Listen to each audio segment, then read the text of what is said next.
अस्सलाम वालेकुम व्यूअर्स, कैसे हैं आप सब। उम्मीद करते हैं ठीक होंगे, जहाँ रहें खुश रहें, दूसरों में खुशियाँ बांटते रहें। तो इंशाल्लाह चलते हैं आज की वीडियो की तरफ। तो आज की वीडियो ये है कि आउटडोर जो है कंप्रेसर वो काम नहीं कर रहा, उसको किस तरह ठीक किया जाए। तो उसमें क्या नुक्स है ये देखते हैं। हमारा जो फ़ैन मोटर चल रही है, कंप्रेसर चल नहीं रहा, तो इसको भी चेक करेंगे। कैपेसिटर ख़राब है तो कैपेसिटर को चेंज करके देखते हैं फिर, क्योंकि कंप्रेसर का साउंड नहीं आ रहा है। ये देखें पाइप बिल्कुल गर्म है, पाइप जो है ना गर्म हुआ है, पाइप जो है गर्म है। अगर पाइप ठंडा होगा तो फिर कंप्रेसर का साउंड भी नहीं आ रहा। अभी और डोर को बंद करेंगे, सप्लाई को, और कैपेसिटर इसका चेंज करेंगे। ये देखें जी फ्रेंड, ये जला हुआ था, वायरें हमने काटी हैं। ये देखें काम करना है, सप्लाई बंद, मेन सप्लाई बंद की है। तो ये देखें, जिसकी वजह से ये पॉइंट जला हुआ है, जिसकी वजह से कंप्रेसर नहीं चल रहा था। अभी इसको लेग लगाएंगे कटिंग करके, ठीक है जी। फिर स्टार्ट करते हैं, देखते हैं। देखिए फ्रेंड, तो हमारे पास वायर नहीं थी, और तो ये हमने रेड कलर की लगाई है, तो इसके साथ लेग लगाया है। तो अभी इसको कनेक्टर लगाया, जॉइंट भी कर सकते हैं, इसको टेप भी लगा सकते हैं। तो हमने टेप नहीं लगाई। ये 30 एम्पेयर का ये कनेक्टर है, कनेक्टर स्ट्रिप।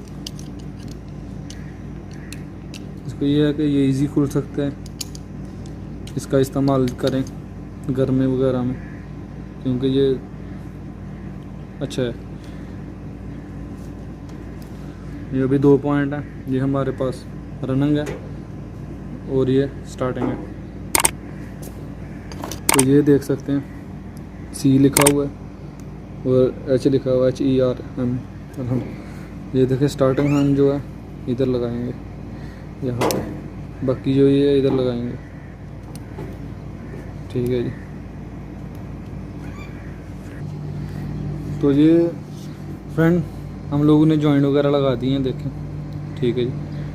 तो अभी हम AC ऑन करेंगे और देखेंगे कंप्रेसर काम कर रहा है कि नहीं, ठीक है। तो जी फ्रेंड, अल्हम्दुलिल्लाह कंप्रेसर आप साउंड सुन रहे हैं, कंप्रेसर ने काम करना शुरू कर दिया। ये पाइप भी देख सकते हैं, इसका कलर वगैरह ये देखें, पानी, ठीक है जी। कूलिंग अल्हम्दुलिल्लाह हो गई है। बहुत ही आसान तरीका है कैपेसिटर चेंज करने का। कुछ लोग वैसे ही टेक्नीशियन जो झूठ बोलते हैं कि आपका AC काम नहीं कर रहा, आपका कंप्रेसर ख़राब है, कंप्रेसर चेंज करना पड़ेगा। अगर आपकी फ़ैन मोटर चल रही है AC की, आउटडोर की, तो सिर्फ़ और सिर्फ कैपेसिटर में प्रॉब्लम हो सकती है, कैपेसिटर और कंप्रेसर अल्हम्दुलिल्लाह ठीक था, हमने चेक किया पहले, कंप्रेसर ठीक है, बस कैपेसिटर में थोड़ी प्रॉब्लम थी। तो ये देखें, कंप्रेसर भी चल रहा है अल्हम्दुलिल्लाह, और फ़ैन मोटर भी चल रही है, ठीक है जी। तो जी फ्रेंड, अब मिलते हैं इंशाल्लाह नेक्स्ट वीडियो में। तब तक अपना ख्याल रखें, अपनी फैमिली का, हमेशा खुश रहें, आबाद में दें। हमारे चैनल को सब्सक्राइब करें और वीडियो को लाइक ज़रूर करें। तो इंशाल्लाह मिलते हैं नेक्स्ट वीडियो में। अल्लाह हाफ़िज़।